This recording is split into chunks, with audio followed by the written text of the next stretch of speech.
up today, South Korea's defense minister vows to maintain the utmost readiness against the nuclear and missile threats posed by an unpredictable North Korea. South Korea's intelligence agency says North Korea probably pulled the plug on a concert in China by its all-female pop group because China raised issue with the event's content. Plus, in some of her strongest words yet, President Park Geun-hye lambasts lawmakers for failing to pass pending bills deemed vital for the economic health of the nation. Stay tuned for these stories and more.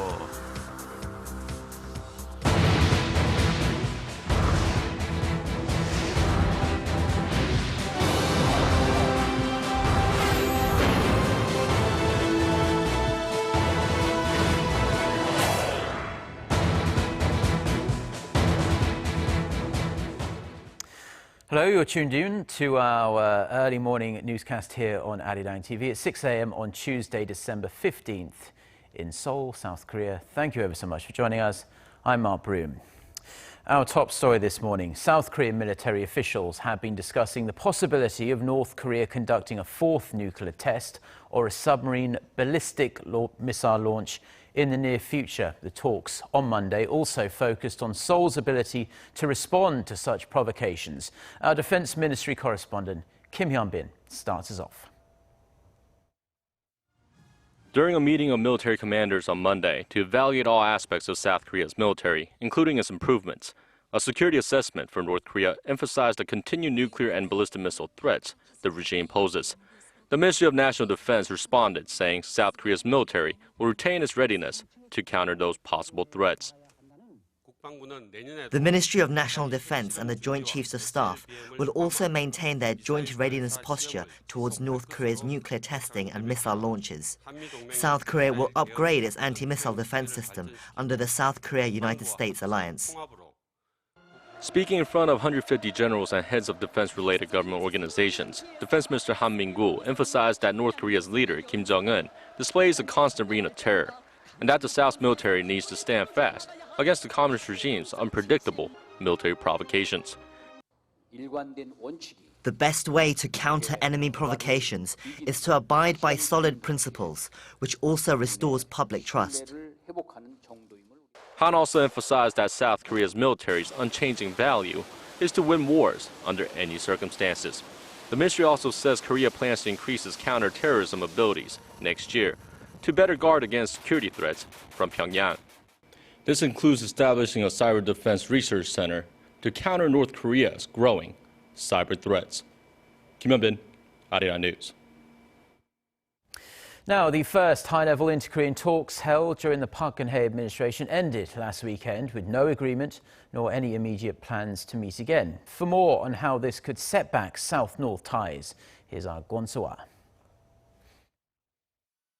Seoul's Unification Ministry has no specific plans yet to make contact for the next round of inter-Korean talks after negotiations broke down over the weekend. But Unification Minister Hong Yong-pyo said Monday that the government will continue its efforts to realize peace on the Korean peninsula step by step and leave the door open for further conversations.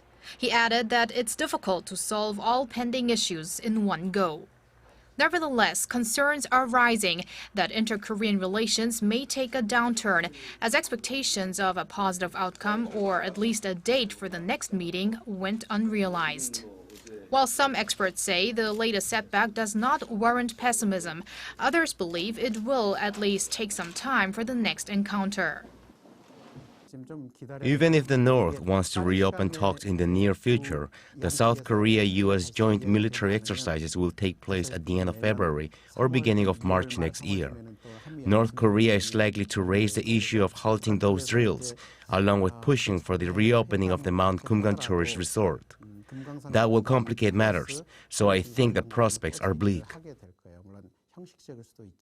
The first vice-ministerial level negotiations in 8 years that were held from Friday to Saturday were called off by the North Korean delegation as it felt that Seoul was reluctant to resume tours to the North's Mount Kumgang resort, a significant source of income for Pyongyang. Seoul pulled the plug on the tours in 2008 after a South Korean tourist was shot dead by a North Korean soldier.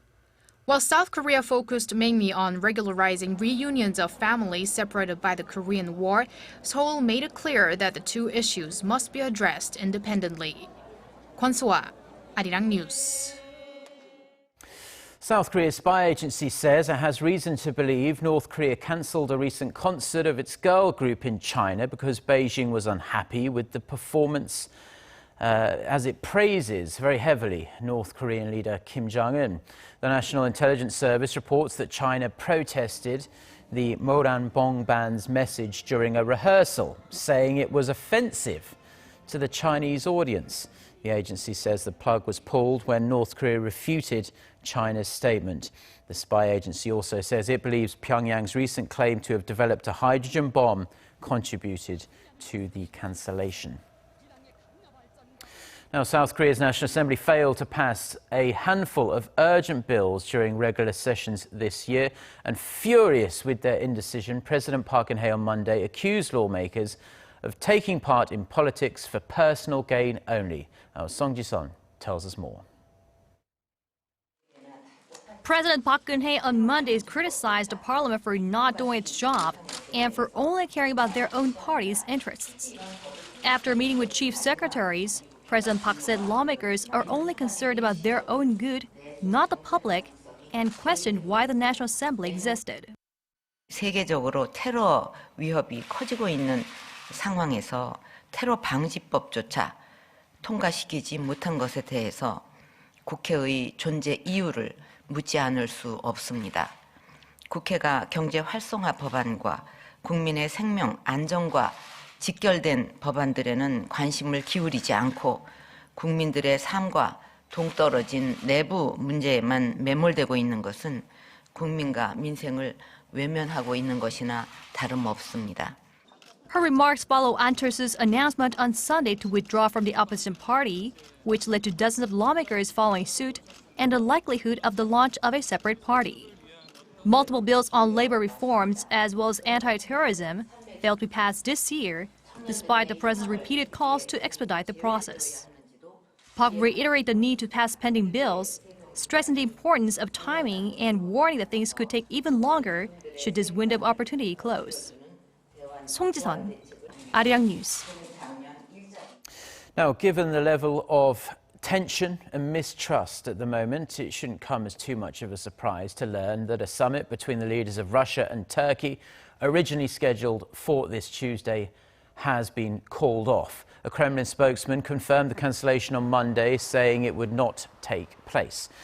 President Putin and his Turkish counterpart, Recep Tayyip Erdogan, had agreed to meet prior to Ankara's shooting down of a Russian warplane near the Syrian border. Sergei Lavrov, Russia's foreign minister, is scheduled to visit Turkey on Wednesday, but it's also unclear whether that will go ahead. Now, in an interview with a Russian daily on Monday, Russia's ambassador to Ankara said Turkey's efforts to ease tensions will only prove successful when it apologizes for shooting down the jet, punishes those who are responsible, and agrees to pay damages. US President Barack Obama says his country is hitting the Islamic State group harder than ever. Speaking at the Pentagon after chairing a rare National Security Council meeting on Monday local time, Obama said the US-led coalition launched more airstrikes against the extremist groups in November than in any other month that killed a number of its leaders and destroyed their oil facilities. Obama also noted that ISIS had not had a single successful ground operation since 2014. However, the US president did acknowledge the US and its partners faced a more difficult fight ahead. His speech comes as US citizens have grown increasingly concerned about the threat of terrorism at home following a recent mass shooting in Southern California that killed 14 people. German Chancellor Angela Merkel has told her party that Germany will reduce the influx of migrants. In her address to the Christian Democratic Union on Monday, Merkel says she'll work to limit the number of refugees entering Germany as it's in, quote, everyone's interest. But she said Germany still stands by its humanitarian duties to help solve the migrant crisis in Europe. The German leader also said she is confident Europe will pass what she referred to as a historic test it's facing. This year, Germany has accepted nearly 1 million refugees fleeing war and other atrocities in their home countries. Now, Asian stock markets took another battering on the first day of the trading week, and currencies in the region keep sliding as well against the US dollar. Record low and falling oil prices and a long-anticipated US rate hike have left investors on edge. Now, Kwon Jang-ho has this report. The Asian stock markets tumbled again on Monday. The Japanese Nikkei index fell by 1.8%. The Hong Kong Hang Seng Index was down 0.72%, and the Korean Kospi fell by 1.07%. It was a continuation of last Friday's sell-off, which marked the worst day for global equities since September. Only China stocks were up after weekend data showed China's factory output growth was at a 5-month high. But the Chinese yuan dropped for the 7th day in a row. The Korean won also suffered, ending the day 1,184.71 against the dollar, the lowest it has been since September. The continuing slide in the price of oil has been cited as one of the main reasons for Asia's markets being so rattled. US crude oil hit a 7-year low last Friday, and it has led to investors dropping risky assets in Asia for fears that the low oil prices signal weak global demand. Then there's the US Federal Reserve's meeting taking place on Tuesday and Wednesday. After months of uncertainty, it is now widely expected that the Fed will decide to raise the interest rate for the first time in nearly a decade, which spells bad news for Asia. For countries in Asia, we can expect capital outflow and stock prices to drop, affecting their economies negatively. In Korea, capital outflow is likely to be less severe, but if other Asian countries suffer a downturn, Korean exports could suffer, and that would hurt the country's economy. Over the next few days, all eyes will be on the Fed in the US, as it's likely to finally pull the trigger on the rate hike. Kwon Jang-ho, Arirang News. Now, if you're an owner of a remote-controlled aircraft in the United States, you will be required to register your drone with the Federal Aviation Administration. The agency announced on Monday that U.S. residents must register their devices by February 19th and say whether it's a new purchase or a drone they've been flying for years. The registration will cost just $5 and will be valid for 3 years. However, penalties for failing to register could reach $27,500 in civil fines and potentially all the way up to $250,000 and 3 years in prison for criminal penalties. Now, the enforced law comes as drones have exploded in popularity over the past several years, and it's becoming a major headache for the government agency responsible for regulating the nation's airspace. Back here in Korea, and the nation's financial watchdog is set to introduce some changes in February, including tightened mortgage loan screening procedures for local banks. The measures may be effective in curbing debt, but analysts say they could cause concerns in different areas. For more on the pros and cons of the new guidelines, Shin Se-min has this report. Korea's financial regulator is taking a stab at the country's soaring housing debt, fueled by a string of government-led stimulus programs. The Financial Services Commission said starting next year, it'll tighten mortgage screening systems, assessing the borrower's ability to fully repay debt, unlike the current focus, which is more on whether they can repay interest. Applicants will be asked for additional data such as proof of regular income or spending, as well as credit card and insurance payment data, rather than just the value of owned collateral. The banks will also evaluate borrowing limits based on higher rates, keeping in mind the U.S. Federal Reserve is widely expected to boost its benchmark rate from near zero in its upcoming meeting. Higher rates in the U.S. have policymakers worried, as they could ultimately lead to higher borrowing costs in Korea, in turn hurting households that took out loans on the back of a record low base rate of 1.5%. Korea's household debt hit a fresh high at 1,166 trillion won, or some $980 billion as of the third quarter, a jump of 10% from a year earlier. But with the introduction of these new guidelines, some worry about the impact it'll have on the housing market once boosted by eased mortgage regulations. The new guidelines are only focusing on mortgage-backed loans, while more than half of the loans are taken out for living costs, not to purchase houses. It could in turn dampen the country's housing market.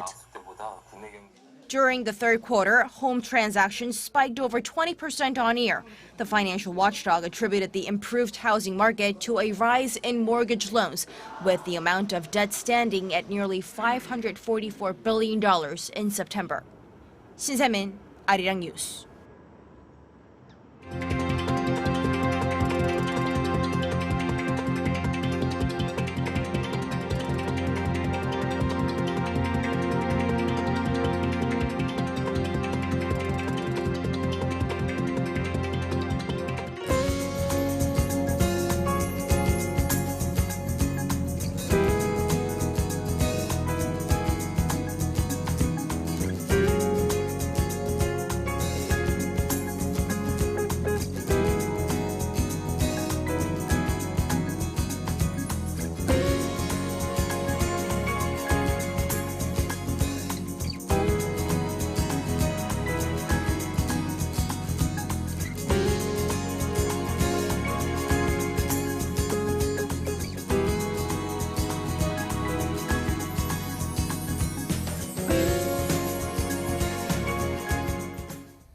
Well, that's pretty much all we have for now. Wherever you're watching us, please have a wonderful rest of the day or night.